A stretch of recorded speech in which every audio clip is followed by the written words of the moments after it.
భగవానుడు భక్తులు ఏ విధంగా మరి వింటే తింటే బలిసేది పశువట, తింటే బలిసేది పశువు, వింటే బలిసేది మానవుడట. అంటే ఎంత శ్రవణం చేస్తామో ఎంత వింటామో అంత జ్ఞానం పెరుగుతుంది కదా. అందుకే లైబ్రరీలు వెనుకడికి ఏర్పాటు చేసిన గ్రంథాలయాలు, అందులో విజ్ఞానం ఉంటుంది కాబట్టి దాని గురించి ఏర్పాటు చేసేది. మరి లైబ్రరీలో అన్నీ ఉంటాయి కాబట్టి ఆధ్యాత్మికం ఉంటుంది, సాంఘికం ఉంటుంది, సైన్స్ ఉంటుంది. మరి ఇక్కడ స్వామి కూడా అన్ని విధాలుగా విద్యార్థులకు పాఠశాలలో, అక్కడ మరి కళాశాలలో, యూనివర్సిటీలు కూడా అన్నీ పెట్టినాడండి. శాస్త్రము, సైన్సు, ఆరోగ్యం గురించి చెప్తున్నాడు. అందుకే స్వామి యొక్క విద్యలో మరి ఇక్కడ చదివిన వాళ్ళంతా ఈరోజు పెద్ద పెద్ద డాక్టర్లు, లాయర్లు, జడ్జీలు అయినారండి. ఒక పుస్తకం ఉంది స్వామిది. ఏం పుస్తకం అంటే డాక్టరు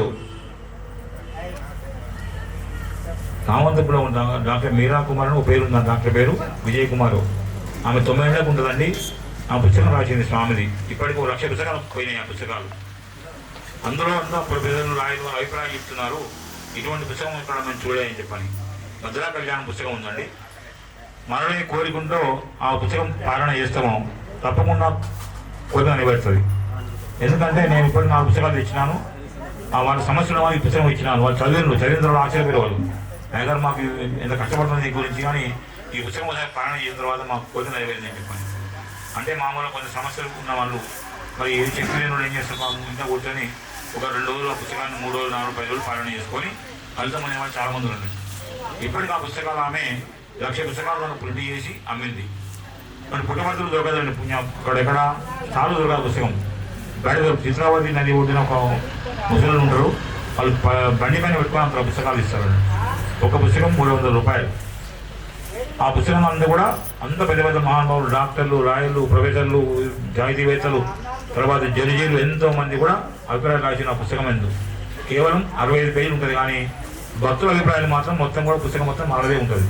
అంతా శ్రీకృష్ణుని కథనే మొత్తం కూడా.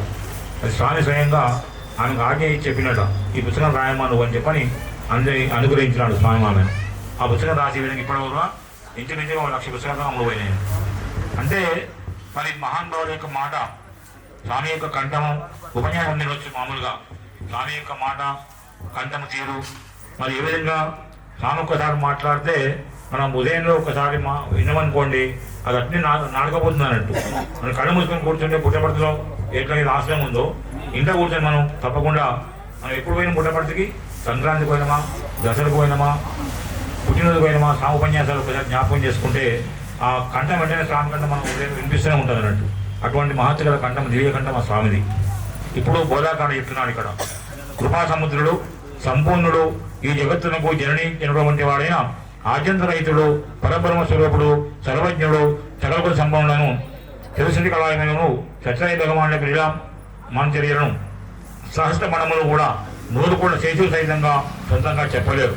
పరమ శోభాయమానమైన ప్రభుల యొక్క దివ్యచరితమును ఎంత వినను తనివి తీరదు. వారు ఏమరుణించినను ఆనందాశ్చర్యమే కలుగును. మహాశివరాత్రి నాడు వేల సంఖ్యలో సమావేశమైన తమ భక్తులకు దివ్యపదేమించుండే కాక గర్భగుడులో వెలుపడు ఆత్మలింగము తీయుచుందరు. ఆ లింగములను కూడా ఒక్కొక్కసారి ఒక విధంగా తీయుదురు. చాలా గ్రామములు, స్ఫటికలింగములు, స్వర్ణలింగములు, జ్యోతిర్లింగములు లెక్కలేనని కూడా విధంగా వచ్చిండేవి. అది వారి అనంత లీలలో మహత్తరమైన లీల. ఇటు అద్భుత లీలను ఈ అవతారం ముందు కూడా చూపలేదు.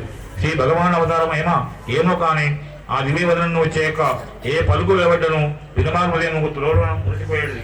అటువంటి స్వామీజీ శ్రీవార్తన యొక్క